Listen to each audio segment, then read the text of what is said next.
안녕하세요. 핑퐁의 책장 1화입니다. 오늘 여러분께 소개해드릴 책은 송지연 작가의 이를테면 에필로그의 방식으로입니다.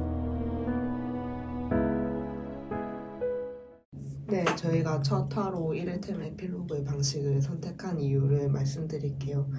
제가 SNS에 박상영 작가님을 팔로우 해놨었는데 박상영 작가님의 그런 추천 글귀가 너무 마음에 와닿아서 이 책에 대해서 굉장히 궁금해하면서 책을 고르게 됐습니다. 그 글귀를 잠시 읽어드리도록 할게요. 나는 송지연의 소설을 읽어보지 않은 사람들이 부럽다.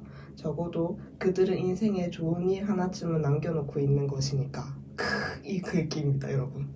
네, 그래서 제가 박상영 작가님의 추천사를 읽고 이 책을 고르게 되었는데요. 아니나 다를까 역시나였습니다. 이 책을 읽으니까 제가 평소에 가지고 있던 그 독서에 대한 욕망과 갈증을 좀 해소시켜주는 부분이 굉장히 많았어요. 오랜만에 진짜 좋은 책 읽었다? 이런 느낌이 강하게 들어가지고 핑퐁의 책장 1화로 이 책을 선택하면 어떨까라는 생각이 들어서 선택하게 되었어요. 아마 여러분이 읽어보시면 느끼시겠지만 좋은 책이라는 걸 아실 수 있을 겁니다. 근데 아니면 어떡해?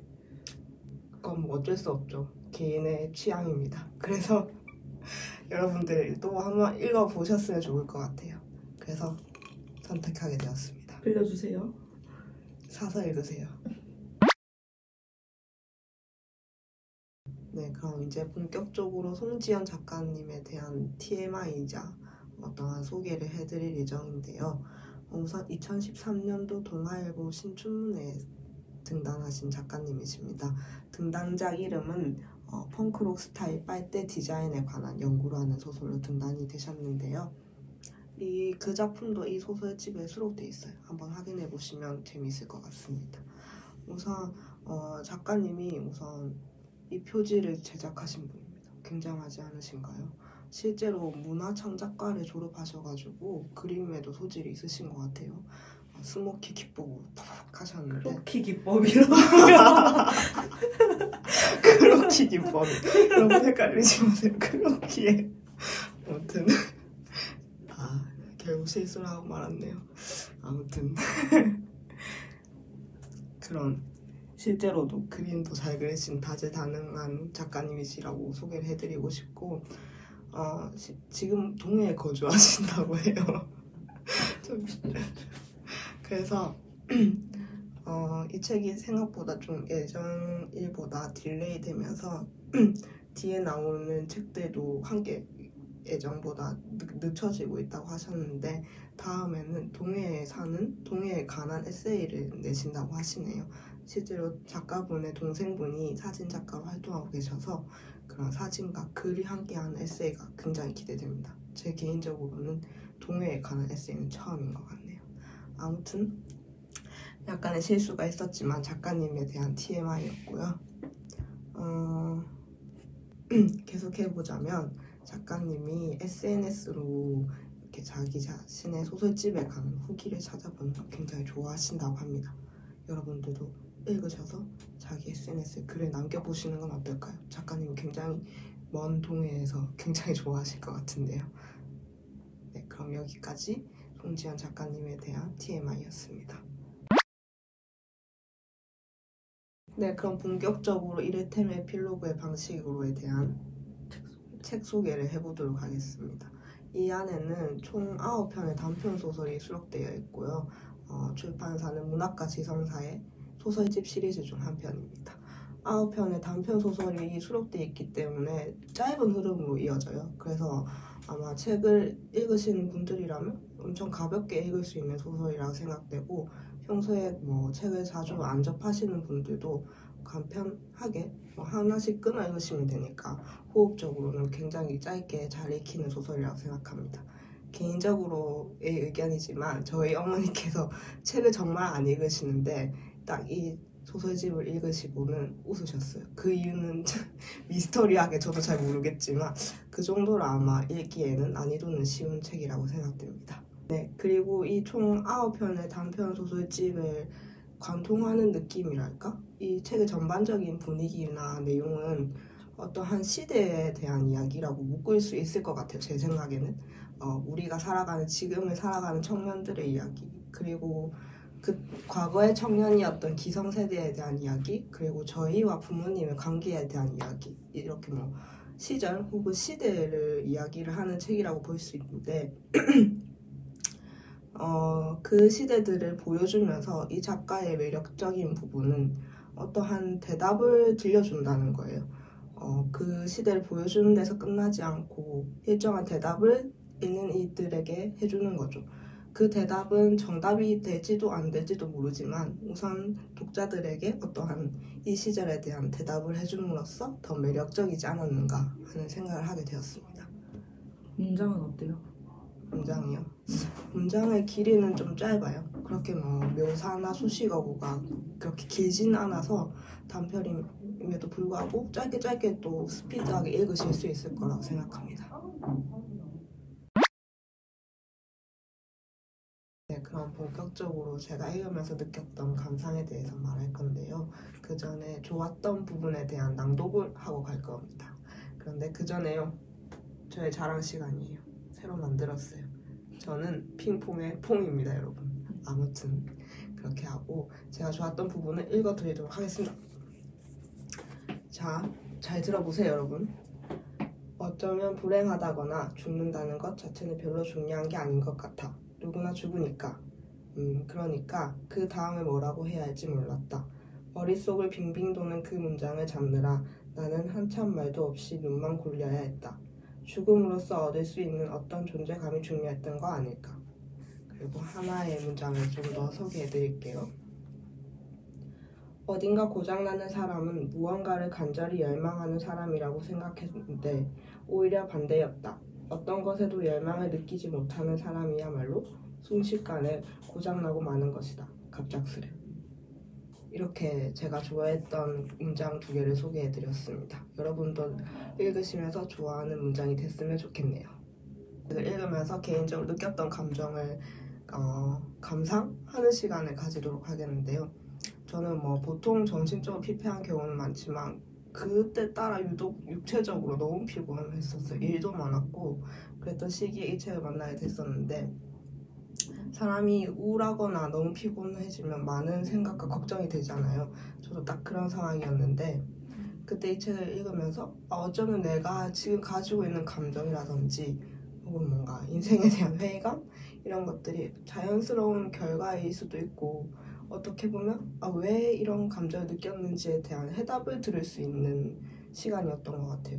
그 해답에 대한 부분은 너무 스포일러가 되기 때문에 여기서 소개해드리지는 않고요. 저는 개인적으로 이렇게 느꼈다는 거죠. 그래서 위로 아닌 위로를 들었었고, 어떻게 보면 어떠한 대답을 들은 굉장히 평소에 가지고 있던 의문, 뭔가 고민 이런 것들을 해소하는 시간이었어요. 그래서 여러분들도 읽으시면서 한번 그런 것들이 진짜 제가 말하는 부분이 있었는지 확인하셔도 뭔가 재밌을 것 같기도 해요. 그리고 뭔가 현대인들은 육체적으로 굉장히 많이 피곤하잖아요. 정신적으로도 아마 정상인 컨디션을 유지하기 굉장히 힘들잖아요. 그렇기 때문에 제 생각에는 대부분의 사람들이 이 책을 읽으면서 비슷한 감정을 느끼지 않을까라는 생각을 가집니다. 그래서 전 마지막으로 이 책을 읽으면서 진짜 좋은 독서하고 싶다, 혹은 진짜 좋은 책 만나고 싶다, 이런 감정을 해소했어요. 그래서 막 제 개인 SNS를 아시는 분은 아시겠지만 인생 책을 만났다, 혹은 최애 작가가 또 바뀌었다느니 막 이런 동네방네 자랑하고 다녔는데, 여러분들은 과연 어떻게 읽으실지 너무 궁금하네요, 저 개인적으로. 그럼 여기까지 이를테면 에필로그의 방식으로 송지연 작가님의 책을 리뷰를 마치도록 하겠습니다. 여러분, 잠깐, 아직 끝난 게 아니라는 점, 저희 북리뷰만의 특징이자 개성이 잔뜩 담긴 핑퐁 타임을 지금 시작하도록 하겠습니다.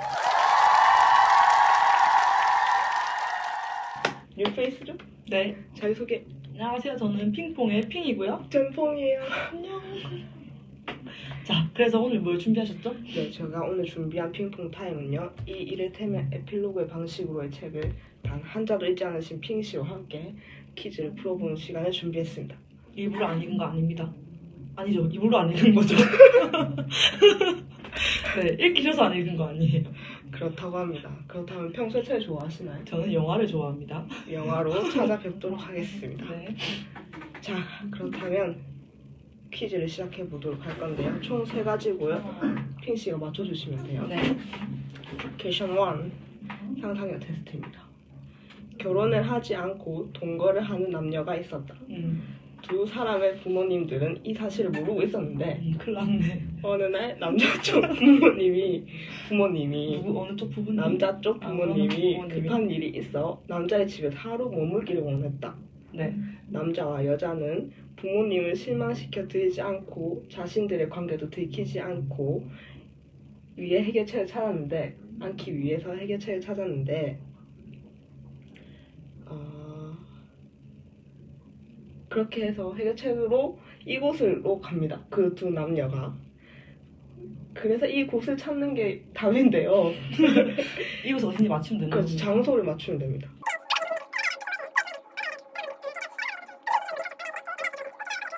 그 추가 설명을 할게요.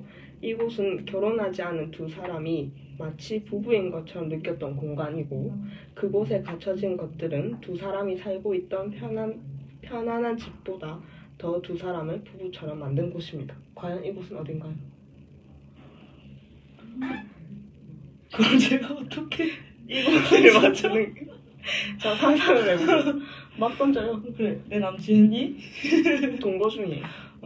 인데 동거 중인 집에 그렇죠.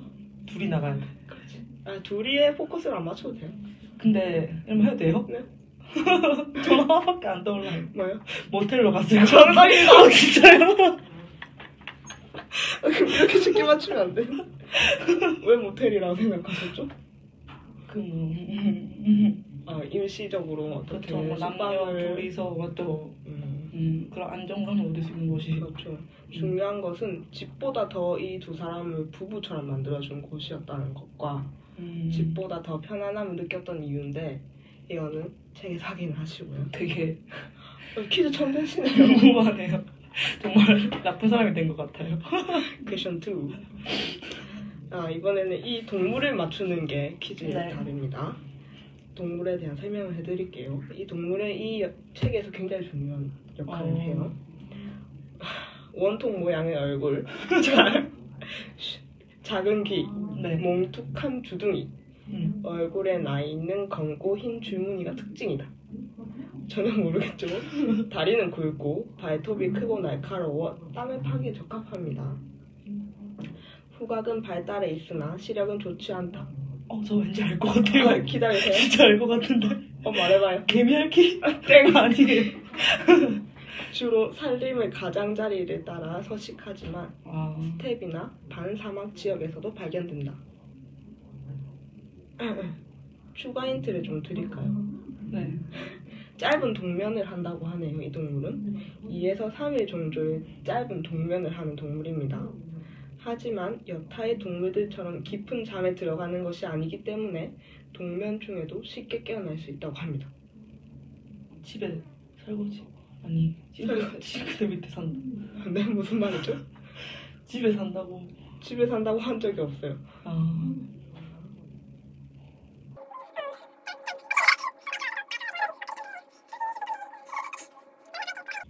망한 건가요? 네. 정답이 뭐죠? 정답은 오소리입니다. 저는 오소리한 동물을 잘 몰라요. 네, 책을 읽으신 분들은 알겠지만 오소리가 굉장히 임팩트 있는 대사를 주로 때리는 동물이에요. 오소리가 말을 해요? 그렇죠. 여기서 오소리를 무시하시면 안 돼요. 소설이니까. 퀘션 3. 이거는 금방 맞출 것 같아. 김치찌개에 들어가기 알맞은 재료를 맞추세요. 네. 참고 여기 나오는 모든 퀴즈의 내용은 다 중요한 거예요. 자, 김치를 넣고 이 재료를 볶는다. 고기. 땡. 다진. 정답. 김치찌개는 참치 김치찌개죠. 저는 되게 좋아하거든요. 평소에 참치를 넣고 김치찌개를 만드세요. 그래서 김치찌개 되게 좋아해요. 정답은 참치고요. 넓은 바다를 자유롭게 헤엄치며 다니는 이것은 가공 과정을 거쳐 작은 통조림에 들어갑니다. 누가 봐도 잠시네요. 그래서 쉽다고 했잖아요. 결국 김치찌개에 들어가 국물 속에 풀어져 형태가 사라지고 마는 이것은 바로 참치였습니다. 하지만 참치 김치찌개 역시 이 소설에서 중요하죠. 참치김치 맛있죠. 저는 개인적으로 삼겹살이나 돼지 목살이 들어간 걸 좋아해서 바로 이렇게 맞추실 줄 몰랐네요. 다음에는 좀 더 유념해서 어려운 고퀄리티의 문제로 돌아오겠습니다. 네. 그럼 오늘